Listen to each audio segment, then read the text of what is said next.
Então vamos dar sequência. O alinhamento ali, né, no caso que nós fizemos, foi relativo a um outro objeto. Agora, se eu quiser fazer um alinhamento relativo ao palco, eu crio aqui, né, o meu objeto e vou alinhar ele referente ao palco. Basta eu marcar aqui essa opção e clicar para poder alinhar ele nas posições correspondentes. Então, à esquerda, na parte aqui, no caso do centro, na parte da direita, mas aqui ele só está na posição horizontal. Agora eu queria colocar ele aqui em cima. Então, esquerda, né, lá no esquerda superior. E aqui eu tenho a parte superior, aqui a parte central, parte inferior. Então, tem essas opções. Quando eu vou, às vezes, alinhar referente ao palco, assim, a tela de desenho, eu costumo usar algumas opções aqui embaixo mesmo, onde eu estou passando o mouse, no painel de propriedades. Então, às vezes, é um bannerzinho, né? Deixa eu olhar quanto que tem aqui o fundo, 300 ali. Vamos supor que é um topo para o meu site. Eu quero fazer esse topo de 300 de largura, que obviamente não vai ser essa medida aqui, porque só a área de trabalho é desse jeito, para ele cobrir a parte toda aqui de cima.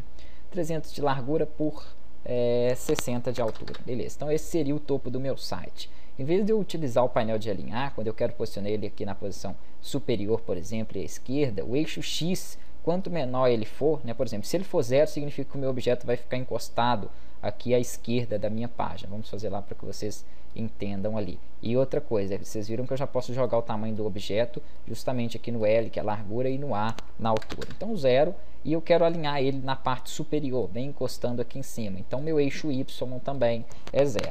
Se ele tiver 0 e 0, o objeto vai ficar o máximo na parte superior ali do palco de trabalho. Se eu quiser colocar ele lá embaixo, eu tenho que saber, obviamente, o tamanho dele, né? Foi 300 por 300. Então significa que se o meu X aqui ficar 300, ele vai ficar lá embaixo. Mas lembrando aqui, ó, que ele começa a contar a partir dessa parte superior. Então, se eu jogar 300, a parte superior dele fica lá embaixo. Então, se eu quiser posicionar ele lá, é 300, no caso ali, menos a altura dele, que é 60. Então, seria ali 240. Então, dá para fazer uns cálculozinhos para posicionar.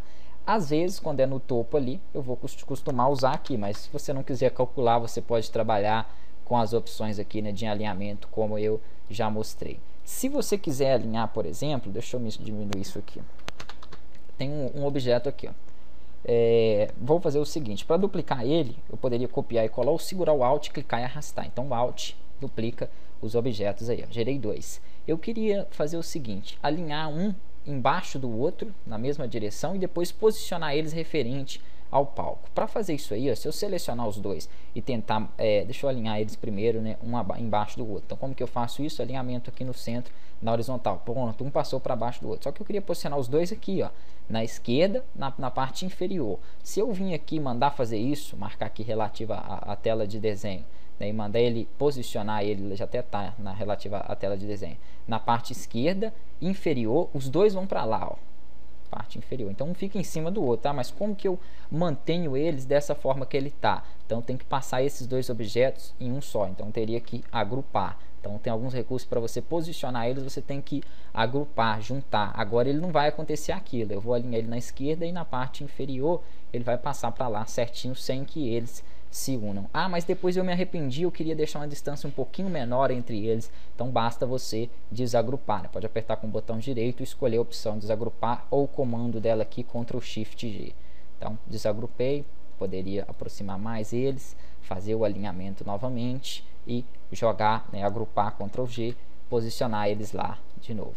Então isso aí é bem tranquilo, não tem muito segredo não, tem muita coisa até que no Fireworks ele ajuda você a posicionar, que tem essas linhas, né, que são linhas guias aqui que facilitam a gente a trabalhar com a posição dos objetos. Então de acordo com o que você posiciona, por exemplo, tenho dois aqui. Se eu chegar ele próximo, ele vai me mostrando ali. Na hora que se encaixa na altura, ele cria uma outra linha guia. Então é muito importante a gente saber posicionar objetos aí, e é bem fácil para posicionar. Agora que nós já posicionamos, vamos aprender a distribuir. Então vamos lá. Criei um retângulo. Para fazer um retângulo perfeito assim, um quadrado na verdade, só segurar o Shift. Então fiz um quadradinho ali e quero fazer, por exemplo, um menu lateral. Então tem vários objetos aqui, ó, um do lado do outro, um com mais distância que o outro. Eu queria todas as distâncias aqui laterais entre eles iguais. Então a primeira coisa, eu quero eles na mesma posição aqui, ó, na vertical. Então vou alinhar eles aqui para que eles fiquem na mesma posição. Aqui, se tiver marcado tela de desenho, eu vou desmarcar, né, porque eu poderia fazer isso relativo ao objeto. Deu certo porque ele manteve todos no centro, na mesma direção ali, mas o correto é fazer relativo ao objeto ali, que eu estou posicionando um em relação ao outro. Então não há tela de trabalho. E queria manter eles com a mesma distância, então isso já é distribuição. Ah, é uma distribuição vertical? Não, aqui é a distribuição aqui, ó, na horizontal, então é essa parte de cá. Olha lá como todos já distribuíram certinho. Na próxima aula a gente vai ver mais sobre distribuições e distribuição vertical.